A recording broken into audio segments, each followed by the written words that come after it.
Prepárense porque esta no es una noticia de rumores habitual. Es la crónica de un cónclave de guerra que River Plate libró en el más absoluto secreto para definir el destino estructural de su ataque. Una decisión que vale cientos de millones de dólares y que pone en juego la autoridad táctica de Marcelo Gallardo frente a la audacia financiera del presidente Stefano Di Carlo, y el spoiler definitivo es que la mesa directiva se dividió en dos frentes irreconciliables: el glamour global, la experiencia europea y el alto riesgo de vestuario que representa Mauro Icardi, contra la disciplina táctica, el bajo perfil y el concepto de martillo estratégico que encarna Luciano Gondou, y te vamos a revelar, minuto a minuto, el tenso debate que se dio en los más altos despachos del Monumental. La cifra exacta que el Zenit de Rusia pide por Gondou a través del complejo mecanismo criptohíbrido para sortear las sanciones internacionales, y la demanda salarial que Wanda Nara, la agente y esposa de Icardi, puso sobre la mesa, que es sencillamente inaceptable para el fútbol argentino, y si la reestructuración de River para el ciclo 2026, la que debe devolverle la gloria continental al club, pasa necesariamente por un sacrificio económico y moral, ¿debe Gallardo ceder ante el nombre rimbombante de Icardi? ¿O debe Di Carlo respaldar el concepto táctico puro del entrenador con la apuesta por Gondou, el delantero que nadie quiere pero que el muñeco necesita, y la reunión secreta del Comité de Fútbol no solo definió el 9 a buscar, sino que también puso en el tapete la obligación innegociable de concretar la venta de Miguel Borja antes de que acabe el mercado, una operación que es el motor de liquidez para cualquiera de los dos fichajes.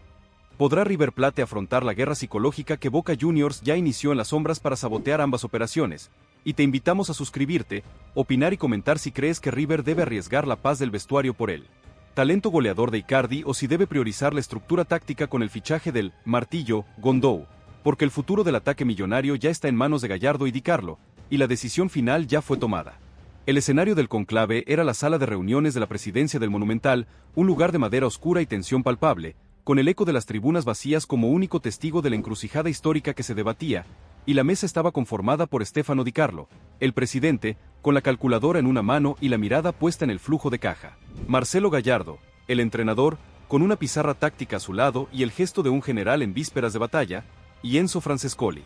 el asesor estrella, cuyo voto de calidad siempre se inclina por el equilibrio entre historia y proyecto, y la primera hora de la reunión se dedicó al crudo análisis financiero, liderado por Di Carlo, quien expuso la frustración de la venta de Borja a la MLS, una operación que debía cerrar en 9.5 millones de dólares limpios para el club, pero que sigue en un limbo burocrático y legal por la disputa de comisiones con el representante del colombiano, y sin esa liquidez garantizada, cualquier fichaje de élite era, en palabras de Di Carlo, una quimera irresponsable que podía comprometer la viabilidad financiera del club a corto plazo. La presión era inmensa. River necesita un 9 estructural, pero el dinero no está, y la venta de un juvenil de la cantera como Santiago Simón o Pablo Solari se vislumbraba como la única salida de emergencia, un sacrificio de talento que Gallardo se negaba a aceptar, argumentando que vender a Simón por una necesidad de caja ahora es matar el futuro del mediocampo, y Di Carlo asintió, pero replicó con la frialdad de los números que el préstamo puente que se tuvo que solicitar de emergencia para cubrir el primer pago de Gondou, la primera opción de Gallardo, era de 9.5 millones de dólares y vencía en el siguiente semestre, y si la venta de Borja no se concretaba, la soga financiera se apretaría hasta obligar a una venta forzosa aún más dolorosa. Fue entonces cuando Gallardo tomó la palabra, deslizando la comparativa táctica que dominó las siguientes 2 horas del debate, y su análisis fue directo. Necesito un martillo táctico, no una vedette, sentenció el muñeco, y la única opción que cumple con el sacrificio defensivo, la potencia física y el juego de espaldas que requiere nuestro esquema de alta presión es Luciano Gondou. Y el entrenador desplegó una serie de vídeos y gráficos que mostraban la capacidad de Gondou para fijar a los centrales del Zenit de Rusia, para generar espacios para la llegada de los volantes internos y, fundamentalmente, para ser el primer defensor del equipo en la salida rival, y Gallardo insistió en el concepto del martillo táctico. Un delantero que no solo debe meter goles, sino que debe destrozar la estructura defensiva rival con su trabajo sucio, permitiendo que Echeverri y Barco operen en las zonas de libertad, y la propuesta de Gondou era conocida en la mesa, un valor total de la operación que, sumando el préstamo con cargo, la opción de compra obligatoria y el sobrecosto del mecanismo criptohíbrido, para sortear las sanciones a Rusia, se elevaba a unos 22 millones de dólares, pero con pagos diferidos que daban aire al club, y Di Carlo intervino, señalando la complejidad de la operación Gondou, que no solo era costosa, sino que requería una red de intermediación financiera en Oriente Medio y el uso de stablecoins para transferir la prima al Zenit, un proceso legalmente riesgoso y con comisiones ocultas que ya habían inflado el precio inicial en 2 millones de dólares, y Francescoli, por su parte, respaldó a Gallardo en el plano deportivo, argumentando que Gondou representaba la tradición de River de formar y revalorizar jóvenes talentos, y que su compromiso personal con el proyecto millonario era una garantía de vestuario que valía más que cualquier cláusula. La situación cambió drásticamente cuando Di Carlo puso sobre la mesa el fichero Icardi, el plan de audacia financiera que la dirigencia había explorado en secreto, y el presidente expuso los argumentos a favor del delantero argentino del Galatasaray.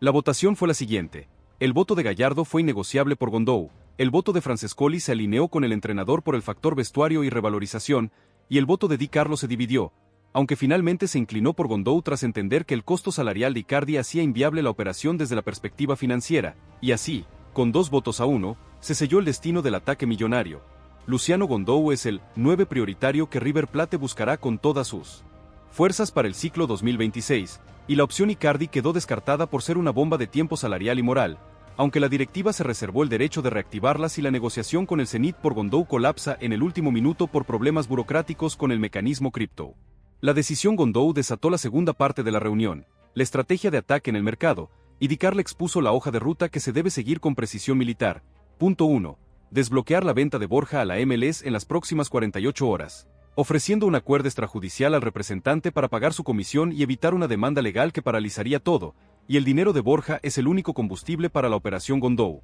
Punto 2. Activar la compra de Gondou con el Zenit, garantizando el pago inmediato de la prima inicial a través de la compleja red financiera para evitar cualquier sabotaje burocrático de Boca Juniors ante la FIFA, algo que el Ceneice ya ha intentado. Y punto 3. Mantener en secreto la operación Gondou hasta que el TMS esté liberado, pues cualquier filtración podría hacer que el Zenit, al ver la desesperación de River, suba el precio final de la opción de compra obligatoria, y Gallardo añadió un punto 4 táctico, la necesidad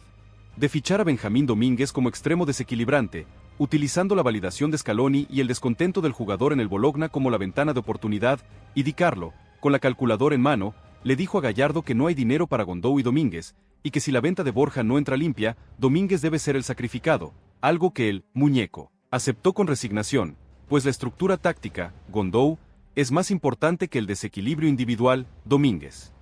El análisis de la presión sobre Gondou fue otro punto clave, y Francescoli advirtió que el joven delantero uruguayo, al convertirse en el fichaje más costoso y complejo de la era reciente, cargará sobre sus espaldas con una expectativa desmedida y una presión mediática insoportable, y su rendimiento debe ser inmediato y superlativo, pues cualquier sequía goleadora será utilizada por los medios afines a Boca para cuestionar la decisión de Gallardo y el riesgo financiero asumido por Di Carlo. Y el entrenador, sabiendo esto, decidió que Gondou debe llegar con un pacto de silencio monacal, sin dar declaraciones ni entrar en la guerra psicológica con el Ceneice, y el concepto de martillo táctico es, en realidad, un escudo protector. Gondou será evaluado por su trabajo sin balón y su capacidad de presión, y no solo por la cantidad de goles. Un mensaje que Gallardo deberá transmitir al vestuario y a la prensa. La amenaza de Boca Juniors fue el telón de fondo de toda la reunión, y la dirigencia analizó cómo el Ceneice, al enterarse de la negociación Gondou, algo que ya se filtró por boca del Zenit, podría intentar 3 tipos de sabotaje. 1. Burocrático, intentar alertar a la FIFA sobre la complejidad legal del mecanismo criptohíbrido para demorar el TMS. 2. Financiero, intentar inflar el precio de la opción de compra obligatoria de Gondou a través de intermediarios en Rusia. Y 3. De mercado. Intentar fichar a Benjamín Domínguez para quitárselo a River en el último minuto, obligando al club a una guerra de pujas por un jugador que ya había sido descartado, y la conclusión fue que River debe actuar con la máxima velocidad y discreción, asumiendo que Boca va a intentar torpedear la operación Gondou y, simultáneamente, robar a Domínguez. El gran sacrificio de la reunión fue la pérdida de flexibilidad en el mediocampo, y al priorizar a Gondou y descartar a Domínguez y Benjamín Galopo, River Plate se queda con un esqueleto táctico fuerte en el ataque, pero con una fragilidad preocupante en el recambio del mediocampo y la venta de Simón, que ahora parece inevitable si se quiere reequilibrar la tesorería tras el gasto de Gondou. Dejaría a Gallardo con una profundidad limitada para enfrentar la doble competencia, y el muñeco propuso un plan de desarrollo acelerado para los juveniles como Franco Mastantuono y Agustín Ruberto, dándoles minutos en la liga local para que tomen rodaje y se conviertan en las opciones de recambio ante la falta de fichajes de élite, y la apuesta de Gallardo es clara: estructura por encima de glamour y desarrollo interno por encima de fichajes caros. El futuro de Icardi y el descarte de Domínguez también se analizaron en retrospectiva, y Francescoli recordó que Icardi, a pesar de su capacidad goleadora, nunca encajó en el perfil de líder que River necesita, y que su llegada, con el entorno Wandanar incluido, habría sido un circo mediático que desviaría la atención del fútbol, algo que River no necesita. Y la derrota por Domínguez se asumió como un costo estratégico que puede ser revertido en el futuro. si el jugador sigue sin jugar en él. Bologna y su precio baja, y Gallardo dejó claro que la puerta de Domínguez sigue abierta para el próximo mercado, si la venta de Borja se concreta finalmente y el club recupera la liquidez. El conclave se cerró con una orden presidencial de silencio total sobre la decisión de Gondou, y la hoja de ruta estaba clara: desbloquear Borja, asegurar Gondou, frustrar el sabotaje de Boca y rezar para que Gondou rinde inmediatamente, porque el riesgo financiero y el costo moral de esta operación son altísimos, y la presión sobre Di Carlo es ahora doble. Debe vender a Borja a tiempo para no comprometer las cuentas, y debe gestionar la nueva demanda del representante de Borja, que, a pesar del acuerdo extrajudicial, podría intentar un nuevo litigio. La batalla por el 9 fue ganada por el concepto táctico de Gallardo, Gondou, sobre la audacia financiera de Di Carlo, Icardi, pero el precio fue dejar a River Plate sin margen de error, y ahora, con Luciano Gondou como el delantero prioritario y la obligación inminente de vender a Santiago Simón para sanear las cuentas, la reestructuración 2026 entra en su fase más crítica, una fase donde el martillo táctico debe funcionar a la perfección desde el minuto 1 para justificar el sacrificio de talento y el riesgo financiero asumido por la dirigencia. ¿Podrá Gondou soportar la presión de ser el 9 más caro y polémico de la historia reciente de River? ¿Y logrará Gallardo que el martillo táctico se convierta en la piedra angular del nuevo ciclo? ¿O es esta una apuesta de alto riesgo que Boca Juniors podría explotar con una victoria de mercado a largo plazo? Y te invitamos a comentar y suscribirte para no perderte el desenlace de esta saga que se libra en los despachos y en los juzgados. Y dinos, a pesar de los riesgos y los costos, ¿crees que la decisión de Gallardo de elegir a Luciano Gondou sobre Mauro Icardi fue la correcta para la paz del vestuario y el futuro táctico de River Plate?